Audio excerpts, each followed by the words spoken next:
여러분 안녕하세요.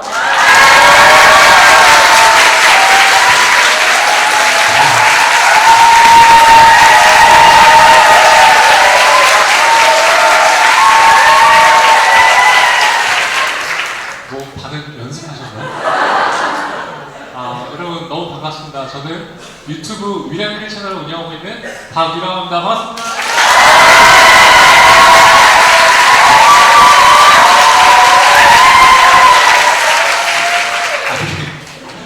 한 2,000명 된 것 같아요.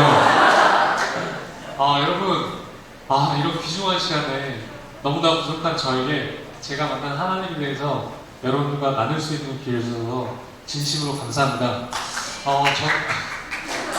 혹시 이게 다 이렇게 짜져 있는 건가요?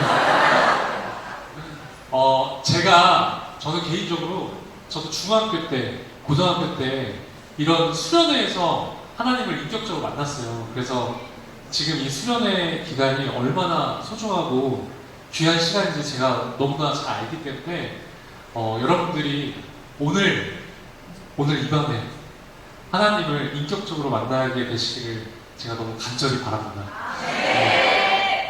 저는 그랬어요. 저는 어렸을 때 막 사람들, 옆에 친구들이 방언을 하면 저는 방언을 못하니까 저거 어떻게 하는 거지? 왜 나한테는 일어나지 않는 거지? 그리고 하나님 눈에 보이지 않으니까 과연 하나님은 진짜 실제하는 것일까?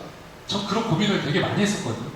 그래서 저는 어떻게 기도했냐면 하나님, 저 진짜 하나님 살아계신지 알려달라고 그렇게 기도를 했었어요. 그래서 여러분들도 혹시 아직 하나님을 뭔가 인격적으로 만나지 못하셨다면 오늘 밤에 꼭 만나시길 바라겠습니다. 네. 저는 어렸을 때 굉장히 큰 우리 하나로 세상에 태어났습니다. 보통 또래 아이들보다 진짜 머리 하나가 더 있을 만큼 키가 굉장히 컸어요. 그리고 굉장히 활발한 아이였습니다. 제가 땀을 어찌나 많이 흘렸던지 가끔 놀이터에서 놀다 보면 진짜 머리 위에 모래가 한가득 쌓인 채로 집에 들어와서 어머니께 많이 혼나곤 했죠. 그리고 제가 소리를 워낙 목청껏 지르고 다녔어요. 그래서 목에 폭이 생겼습니다. 그래서 제가 6살 때는요, 하도 얘가 유치원을 다니면 소리를 지르니까 강제로 유치원을 다니지 못하고요, 동네에 있는 서예학원을 A학원을 다녔습니다. 그리고 초등학생 때는 제가 축구 선수가 되는 것이 꿈이었어요. 그래서 초등학교와 중학교 때까지 실제로 축구 선수 생활도 했었습니다. 그리고 조금 TMI인데요. 네. 여러분 놀라지 마십시오. 제 중학교 때 사진입니다. 노란색 옷 입은 사람이 저고요. 옆에 있는 사람이 제 친구예요.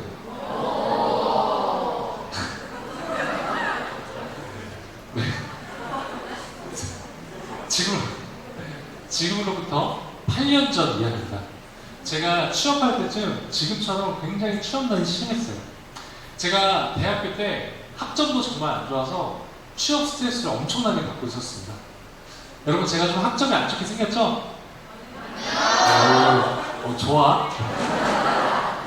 제가 그러던 중에 우연히 제가 학점이 진짜 안 좋아서 취업 스트레스를 엄청나게 받고 있었어요. 그러던 중에 제가 우연히 외국계 패션 기업에 인턴 사원으로 들어가게 되었습니다. 저는 당시에 학교에서 전공학점 18학점을 받고 인턴 사원 월급도 받고 경력도 쌓아가게 되었어요. 심지어 6개월 정도 후에는요, 저한테 정직원 제안도 주셨습니다. 저는 그렇게 운 좋게 덜컥 취업을 하게 되었어요. 솔직히 기분이 정말 좋았습니다. 저는요, 제 인생이 마치 이 톱니바퀴가 맞물리듯 완전히 풀렸다고 생각했죠. 그래서 저는 주중에 회사를 다니면서 열심히 일한 저에게 보상을 주었습니다. 바로 세상적인 쾌락으로 보상을 주었어요. 저는 주말마다 술을 마시고 클럽을 다녔습니다. 다들 조용하시네요. 솔직히 그 당시에는요, 정말 재밌었어요.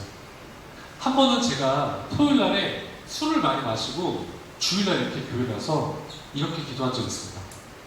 하나님, 저는 세상의 쾌락을 포기할 수가 없습니다. 하나님, 저는 교회만, 세상만 회색 크리스찬을 살겠습니다. 한 그러다가요, 제가 죽을 때쯤 됐을 때 그때 완전히 하나님께 돌아갈게요. 여러분, 이게 농담이 아니고요. 진짜 제가 육성으로 교회에서 그렇게 기도를 했었어요. 제가 정직원 전환이 되는 시점에 친구들과 축하 파티를 열게 되었습니다. 그날 제가 술을 마시고 여러분 필름이 끊기게 되었어요. 그리고 제가 다시 눈을 떴을 때는요, 네, 딱 이런 상황이었어요. 하얀 천장이 보였어요. 병실이었는데요, 제가 직감적으로 알았습니다. 중환자실인 것입니다. 저는 이 사진처럼 병원의 온갖 장치들이 제 몸을 둘러싸고 있었어요. 여러분, 제 몸이요, 제 눈으로 분명히 보이는데 이 쇄골뼈 밑으로는 정말 아무것도 느껴지지 않고 아무것도 움직일 수가 없었습니다. 여러분, 이게 어떤 느낌인지 감이 잘 안 오시죠? 자, 지금 다 같이 손을 한번 들어보실까요? 자, 하나 둘 셋 하면 손톱에 한번 힘줘보겠습니다. 자, 하나 둘 셋! 자, 이번에는요, 머리카락에 한번 힘줘볼게요. 자, 하나 둘 셋! 자, 나는 손톱이나 머리카락에 힘이 들어간다. 한번 손 들어보세요.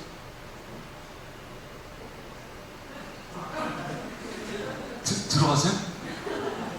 여러분, 안 들어가시죠? 여러분, 이런 느낌입니다. 분명히 내 몸의 일부분임에도 불구하고 내가 아무리 힘을 주려고 해도 힘이 들어가지 않고요, 아무것도 느껴지지 않아요. 그런데 저는 내가 수술을 하고 마취를 했는데 아직 마취가 풀리지 않았구나 정도로 생각했어요. 나중에 제 목을 수술하시는 의사 선생님이 폐지들 불다가 제게 오셔서 이렇게 말씀하셨습니다. 당신은 앞으로 전신마비로 살아갈 것이고 영원히 걸을 수 없을 겁니다. 손가락도 절대 움직이지 못할 거예요. 와, 여러분, 저는요, 하루아침에 전신마비 환자가 되었습니다. 알고 보니까 저는 술에 취해서요, 어떤 물과 건물 사이로 추락해서 목이 완전히 부러져서 척수신경이 완전히 끊겼던 것이었습니다. 여러분, 이 사진 가운데 부분 보시면 혹시 목뼈가 어긋난 거 보이시나요? 그런데 저는 술에 취해서 전혀 기억이 나지 않았어요. 의사 선생님 말을 들었을 때는 현실감이 없었습니다. 아마도 이 전신마비라는 상황이 너무나 비현실적이기 때문에 제가 그 사실을 받아내는 것이 아마도 어려웠을 수도 있었던 것 같아요. 그런데 저는 하나님을 믿었기 때문에 아니야, 나는 하나님이 일으켜주면 반드시 일어날 거야 라고 생각했어요. 그래서 생각보다는 힘들지 않았습니다. 뭐 여러분들이 믿으실지 모르겠지만 제가 진짜 병원에 있는 동안은 한 번도 울지 않았어요.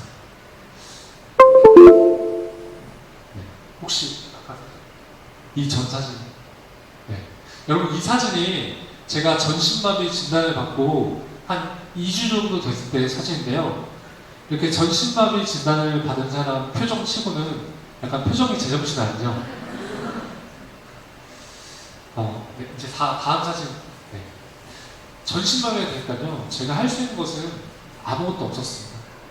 스스로 아무것도 할 수 없게 되었을 때 그 좌절감은요, 정말 상상할 수 없을 정도의 상실감을 느끼게 해줬어요. 병원에서의 삶은 치열한 전쟁이었습니다. 그저 침대에 누워서 지나했어요. 여러분, 혹시 욕창이 뭔지 아세요? 오, 끄덕이시는 분. 자, 여러분, 우리 손을 한번 들고 자신의 꼬리뼈를 한번 지금 만들어볼까요? 꼬리뼈 튀어나온 부분 만져주세요. 자, 여러분, 저같이 이제 이 쇄골뼈 밑으로 마비가 되면요, 누워있을 때 감각이 없기 때문에 한 자세로 오래 누워있어도 그 꼬리뼈가, 우리가 베긴다는 표현을 하잖아요. 꼬리뼈가 베기는지 모르는 거예요. 그러니까 우리가 잠을 잘 때 우리는 무의식적으로 우리가 몸이 불편하면 우리가 자연스럽게 몸을 움직일 거예요. 근데 저같이 마비가 된 사람은 움직이지 못하는 거예요. 그래서 거기에 오랫동안 그 튀어나온 부분에 눌리게 되면요, 피부가 괴사가 된 거예요. 그래서 심하면 거기가 이제 욕창이 생겨서 죽을 수도 있는 거예요. 그래서 예전에 한 100년 전만 해도요, 저처럼 척수신경이 손상된 사람은 욕창 때문에 죽는 사람도 많아요. 이제 욕창이 뭔지 아시겠죠? 그래서 저는 욕창에 걸리지 않기 위해서 2시간에 한 번씩 24시간 동안 누군가가 제 몸을 뒤집어져 했어요. 밥도 다 떠먹여줘야 했고요. 저렇게 이빨도 누군가가 다 닦아줘야 했어요. 그리고 여러분, 제가 씻으려면 어떻게 씻었는지 아세요? 병원 침대 있죠? 제가 병원 침대에 누워있는 채로 샤워실에 들어갑니다. 그러면 침대에 누워있는 저를 가족들이 직접 다 씻겨줘야 했어요. 전신마비가 되면요, 장기에도 마비가 옵니다. 대변과 소변을 스스로 볼 수 있는 기능을 상실하게 돼요. 저는 당시에 소변줄을 차고 있었고, 소변백에 소변이 가득 차면 가족들이 그 소변을 직접 다 비워주려 했어요. 여러분 혹시 소변줄을 뭔지 아시나요? 그 소변줄이요, 여러분, 그 요도 안에 이렇게 연결되어 있어서 스스로 소변을 못 보니까 이 소변백을 항상 달고 있는 거예요. 그리고 대변을 보기 위해서는요, 여러분, 좌약 뭔지 아시죠? 네. 좌약을 넣고 침대 위에서 가족들이 손으로 직접 다 대변을 받아내야 했어요. 제가 당시에 서울에 있는 신촌 세브란스 재활병원에 입원해 있었는데요. 저는 이 전쟁 같았던 하루의 재활을 마무리하면 저녁에 항상 이 조그마한 기도실을 갔습니다. 왜냐면 저는 예전에 저도 돌아가고 싶었어요. 예전에 건강하게 걷고 뛰던 제 모습으로 돌아가고 싶은 마음이 너무나 간절했습니다. 그래서 저는 평생 잘 읽지도 않았던 성경책을 읽기 시작했고 매일 저녁 기도했어요. 물론 제 자신만을 위해서 기도했습니다. 하나님, 저 진짜 제발 일으켜주세요. 저 일으켜주시면 저 진짜 뭐든지 하겠습니다. 그런데 어느 날 제가 기도를 하는데요, 갑자기 저희 병원에 다른 병실에 있는 환자들이 막 떠오르기 시작했어요. 갑자기 제가 그들을 위해서 눈물을 흘리면서 기도를 하게 되었어요. 그런데 여러분, 저는 이렇게 딱 봐도 결코 남을 위해 기도할 만큼 마음밭이 넓거나 믿음이 좋은 사람이 전혀 아닙니다. 그 당시에 그 눈물의 기도는요, 하나님이 주시는 그 위로의 마음이었어요. 저는 그 재활병원에서는 상대적으로 경증 환자였습니다. 저희 재활병원에는 저보다 심각한 상태에 계신 분들이 너무나 많았어요. 특히 이 뇌가 손상되신 분들이 많았죠. 하루는 다른 병실에 한 고등학생 남자의 어머니며 전신마비에 대해서 병실에 누워있는 제게 오시더니 이렇게 말씀하셨어요. 우리 아들이 위 너만큼만 됐으면 좋겠다. 와, 여러분 상상이 되세요? 저는 그때 이렇게 생각했어요. 아니 어떻게 전신마비가 된 나한테 와서 이런 말을 하실 수가 있지? 그 어머님의 아들은 고등학생이고 펜싱 국가대표 상비군이었는데요.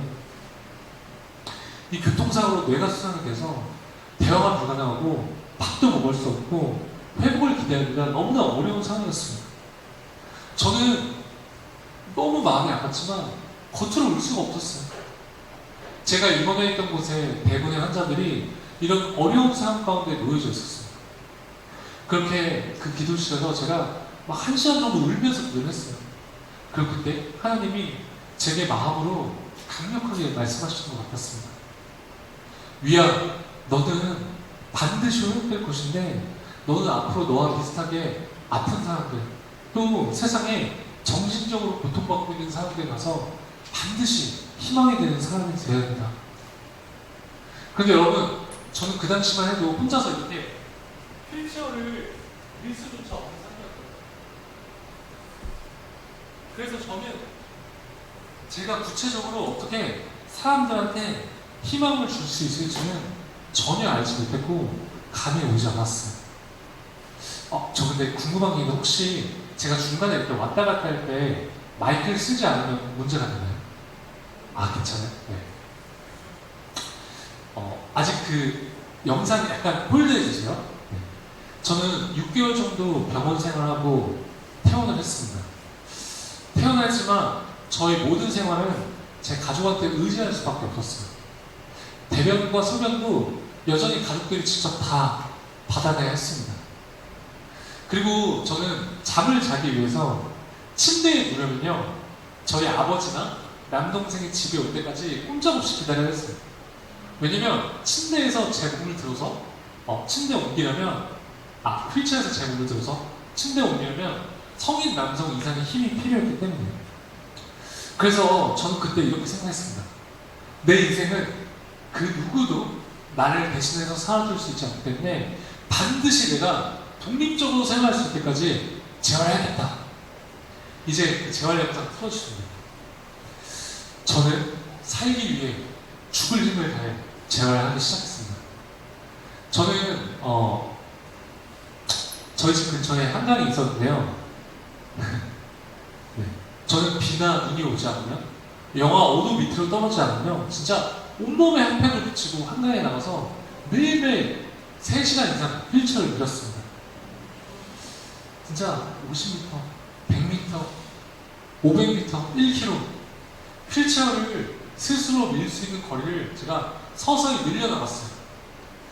그래서 저희 집이 서울의 용산인데요. 하루는 제가 휠체어를 혼자 밀어서 3시간을 걸려서 11km 떨어져 있는 난지도 한강공원까지 혼자 휠체어를 밀 수 있게 되었습니다.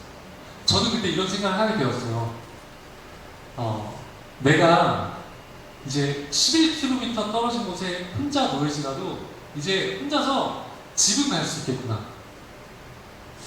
그리고 저는 진짜 엄청난 재활 훈련 끝에 드디어 혼자서 휠체어에서 침대로 옮겨 놓을 수 있게 되었어요. 여러분, 휠체어에서 침대로, 침대에서 휠체어로 자유롭게 이렇게 옮길 수 있다는 것이 정말 얼마나 감사한지 몰라요. 비록 재활이 되는 속도는 많이 더디었지만 조금씩 몸이 좋아졌습니다. 그렇게 피나는 노력 끝에 저는 오늘도 여러분 혼자서 운전도 하고 왔어요. 네.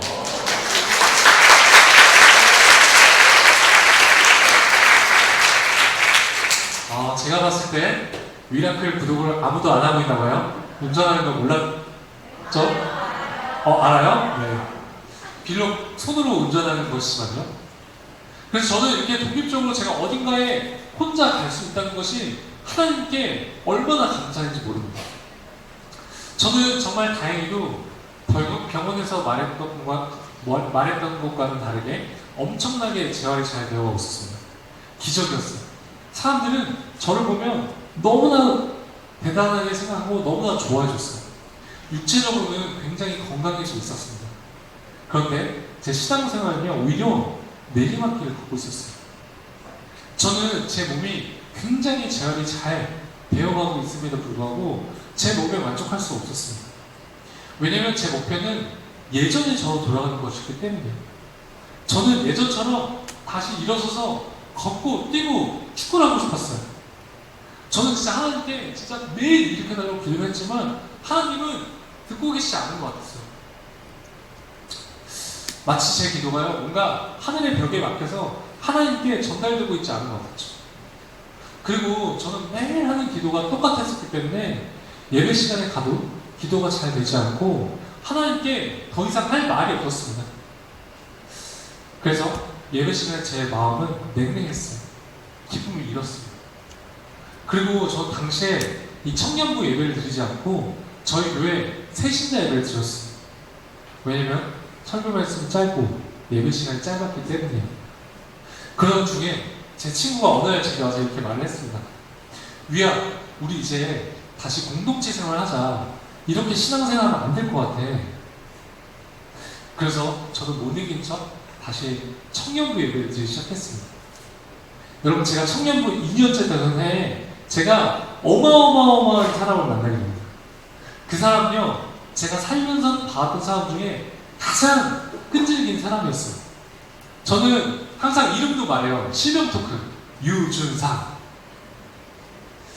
정말 그 친구는 기도하는 사람이었어요. 그 친구가 제 순장님, 제 셀 리더가 되었습니다. 여름이 되어서, 지금처럼 여름이 되어서 저희 청년부 여름 수련회 시즌이 되었어요. 그런데 준상이가요, 저한테 수련회를 같이 가자는 거예요. 그래서 제가 단칼에 거절했습니다. 이 휠체어를 타고 수련회에 참가하는 것은 제게는 너무나 큰 도전이었기 때문이에요. 그리고 여러분, 저는 아직도, 지금도 잠을 자려면 이 욕창에 걸리지 않기 위해서 침대 매트리스가 꼭 필요하거든요. 준상이가 말했습니다. 위야, 수련장에 침대가 있대. 그리고 내가 다 도와줄게. 여러분, 약간 어떤 스타일인지 아시겠죠? 여러분, 각자 교회 속에 떠오르는 사람 있지 않아요? 저는 이 친구 진짜 끈질기다고 생각을 했지만 저는 용기를 얻고 수련회에 참가하게 되었어요. 수련회에 갔지만 저는 여전히 하나님과의 관계는 냉랭했습니다. 수련회의 마지막 날 밤 집회 시간이었어요. 설교 말씀이 끝나고 기도 시간이 되었는데 저는 이렇게 기도했습니다. 하나님, 오케이, 저 이제요 더 이상 일어나지 않아도 좋습니다. 그 대신에 저 오늘 하나님이 살아계신지 제게 보여주세요. 하나님, 제가 하나님을 눈으로 보든 피부로 느끼든 바람으로 느끼든 어떤 방법이든 좋으니까요, 하나님 제발 하나님이 살아계시지만 제가 알 수 있게 해주세요. 여러분, 제가 그날 정말 간절히 기도했었거든요. 그런데 저한테 어떤 일이 일어났을까요? 네, 아무 일도 일어나지 않았습니다. 정말 아무것도 느껴지지 않았어요. 저는 굉장히 실망한 상태였습니다. 그때 저희 공동체 담당 목사님이요, 이제 주변의 아픈 지체들 이 강대상 위에 올라오세요. 제가 기도해드렸습니다. 근데 여러분, 저는요 이 위에 정말 나오고 싶지 않았어요. 저는 치유 기도를 더 이상 받고 싶지 않았어요. 왜냐면 저 다치고 나서 저희 어머니 손에 이끌려서 정말 온갖 치유 집회를 다녔었거든요. 이런 마음을 가지면 안 되겠지만 제가 이 치유 집회를 참여하는 것은 마치 기복신앙처럼 느껴졌어요. 그럼 그런데 제 옆에 누가 있었을까요? 네, 그가 있었습니다. 유준상이 있었어요. 갑자기 여러분, 준상이와 그의 친구들이 제게 막 몰려오기 시작했어요. 예배하는 장소에 약 900명 정도 되는 청년들이 있었어요. 여러분, 저는 그 큰 강당에서 저 끝에 문서리에 혼자서 휠체어에 앉아있는 상태로 있었죠. 그리고 그 예배실은요, 여러분, 이런 의자 말고 간이의자 있죠. 간이의자로 꽉 차 있어서 휠체어로 지나갈 수 있는 길이 전혀 없었습니다. 그런데 그때 홍해가 갈라지듯 의자가 갈라지기 시작했어요. 여러분, 휠체어를 타면 가끔 단점이 있습니다. 자, 여러분, 뭐가 보이세요? 여러분, 뭐가 보이세요? 손잡이가 있죠. 그 뜻은 제 의지와 상관없이 누구든지 제 휠체어를 밀 수 있다는 뜻이에요. 여러분, 저는 순식간에 이 강대상 위에 올라왔어요. 여러분, 마가복음 2장에 보면 4명의 친구들이 예수님 계신 곳에 그 중풍환자의 친구를 그 지붕을 뚫고 자리에 눕히는 장면이 나오죠? 딱 그 상황이었어요. 저는 사고 후에 병원 생활할 때부터 정말 수많은 사람들부터 위야, 너를 위해 기도할게. 너 반드시 일어날 거야. 내가 환상을 봤는데 너가 걷는 걸 봤어. 내가 응답을 받았는데 위야, 너 곧 일어난대. 정말 이런 이야기는요, 정말 무수히 많이 들었습니다. 물론 처음엔 감사했어요. 그리고 제게 힘이 됐어요. 그런데 시간이 지날수록 제게 기도해준다는 사람들이 많으면 이제 더 이상 제게 힘이 되지 않았어요. 시간이 지나도 저는 걸을 수 없었기 때문에 사람들이 위야, 기도할게 라는 말을 하면 저는 그저 겉으로만 아예 감사합니다 말하면 그냥 잊어버렸어요. 그리고 여러분, 또 우리 중보기도는 또 눈에 보이지 않잖아요. 다시 그날 여러분 항상 같이 상상해보세요. 제가 단상에 올라가 있을 때 적어도 한 20명 정도 되는 친구들이 저를 둘러싸고 있었어요. 여러분 진짜 머리부터 발끝까지, 어깨, 허벅지, 발가락. 한 친구는요, 여러분 여기 앉아서 제 종아리 있죠? 제 종아리 이렇게 잡고 저를 위해서 기도했어요. 제가 정말 그날 눈물 콧물 엄청나게 많이 흘렸거든요. 제가 이렇게 기도를 하고 있는데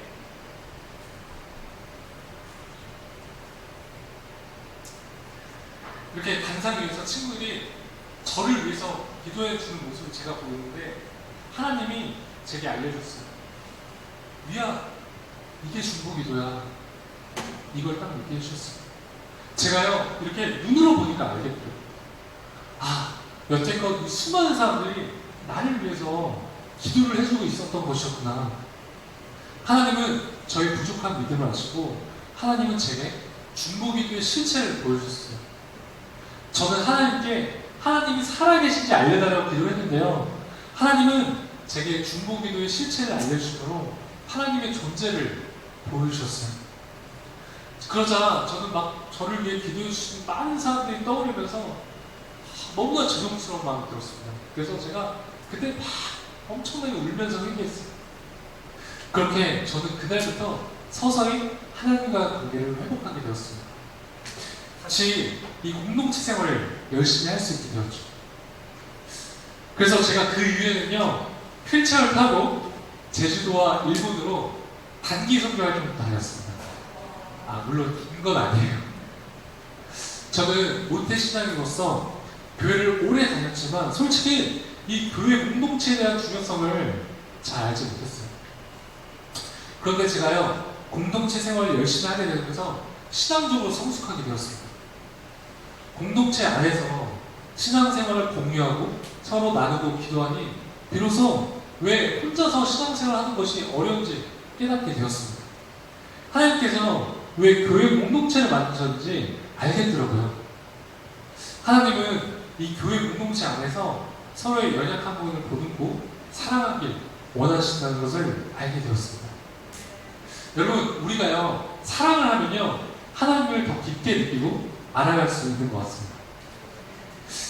여러분, 우리가 사실 이 코로나 비대면 시대에 교회 공동체에 대한 중요성을 진짜 많이 잊고 살았던 것 같습니다. 그런데 여러분, 제가요, 신앙생활을 바닥을 치고 있을 때 저를 이곳에서 이끌어줬던 것은요, 지금 여러분 옆에 앉아있는 믿음의 동역자들이었습니다. 만약에 저한테 이 교회 친구들, 믿음의 동역자들이 없었다면 저는 이 시간에 여러분들 앞에서 이렇게 간증할 수 있는 기회가 없었을 거예요. 그래서 제가 들었어요. 지금 약 20개의 교회에서 오늘 이제 좀 친해졌다고 들었는데 지금 옆에 있는 친구들이 그리고 각자 공동체, 각자의 교회로 돌아가실 때 그 옆에 있는 한 명이라도 그 믿음의 동역자들이 여러분들 인생에서 얼마나 소중한 존재들인지.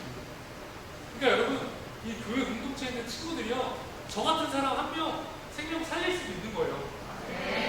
그래서 여러분, 우리가 지금 코로나가 점점 좋아지겠잖아요.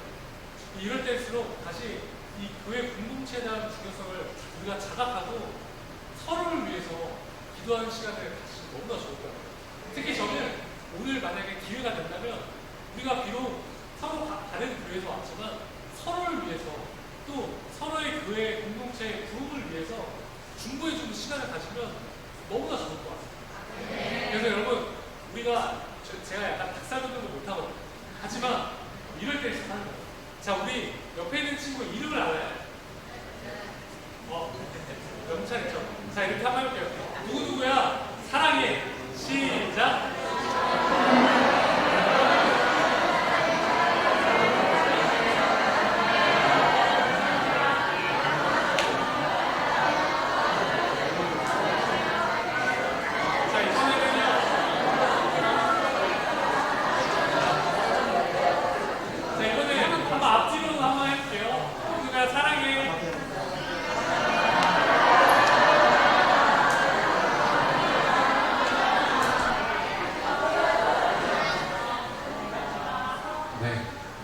이럴 때 한번 해보는 거예요. 사랑이라는 말.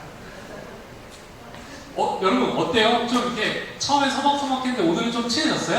네. 아, 진짜 너무 좋습니다.